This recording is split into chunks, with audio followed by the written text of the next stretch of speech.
ఆరోగ్య శాఖ మార్చులు చేతి ద్వారా ఈరోజు ఓపెనింగ్ జరగడము అనేది జరిగింది పొద్దుట.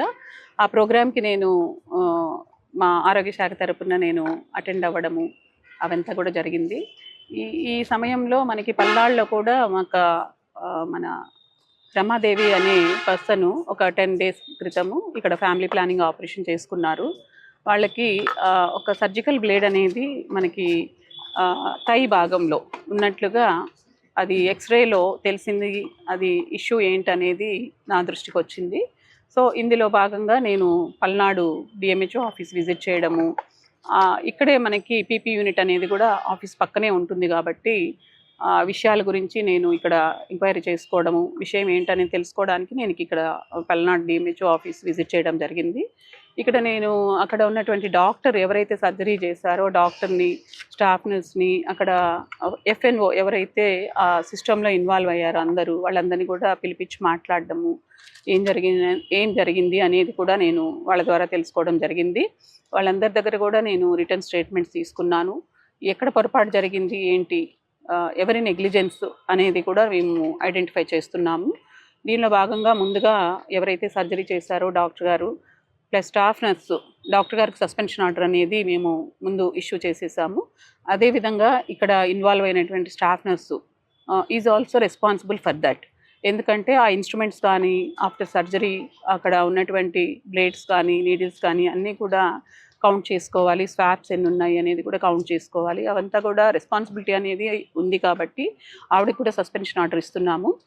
సో దీని మీద మళ్ళీ ఎంక్వైరీ అనేది కూడా మనం చేయాలి, ఏం జరిగింది అనేది కూడా. సో దానికోసమని మనం ఒక స్పెషలిస్ట్ టీమ్ని, ఒక గైనకాలజిస్టు, అనెస్థెటిస్టు, సర్జను, వీళ్ళందరినీ కూడా ఒక టీమ్గా ఇచ్చి వాళ్ళని ఒక 2 daysలో డీటెయిల్ రిపోర్ట్ అనేది మాకు సబ్మిట్ చేస్తే ఫర్దర్ యాక్షన్ అనేది కూడా మేము దాన్ని ప్రాసెస్ చేయడానికి ఉంటుంది. కాబట్టి ఈరోజు నేను ఇక్కడికి ఈ విషయంగా రావడము, ఈ అందరితో మాట్లాడడము జరిగిందండి.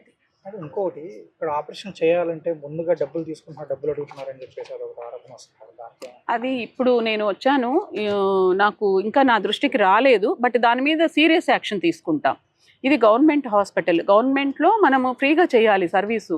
పెద్దవాళ్ళు వస్తారు ఇక్కడికి. అందులో అర్బన్ ఏరియా, రూరల్ ఏరియాలో ఫ్యామిలీ ప్లానింగ్ ఆపరేషన్ చేసినప్పుడు అర్బన్ ఏరియాలో మనం ఆ పేషెంట్కి సర్జరీ ఫ్రీగా చేసి 600 rupees ఇస్తాము, రూరల్లో అయితే 1000 rupees ఇస్తాము.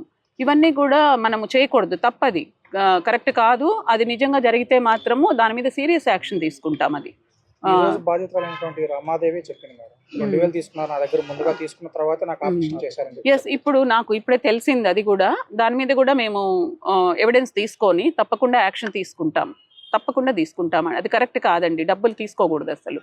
గవర్నమెంట్ హాస్పిటల్స్లో డబ్బులు పేషెంట్ల దగ్గర తీసుకోకూడదు. చరిత్ర సృష్టించినోడు ఇప్పుడు ఆ చరిత్రని తిరగరాయబోతున్నాడు. అబద్ధాల గోడల్ని బద్దలు కొట్టి నిజాలను రాగా మీ ముందుంచబోతున్నాడు. నిజమైన వార్తల కోసం వెంటనే డౌన్లోడ్ చేసుకోండి రా యాప్ని.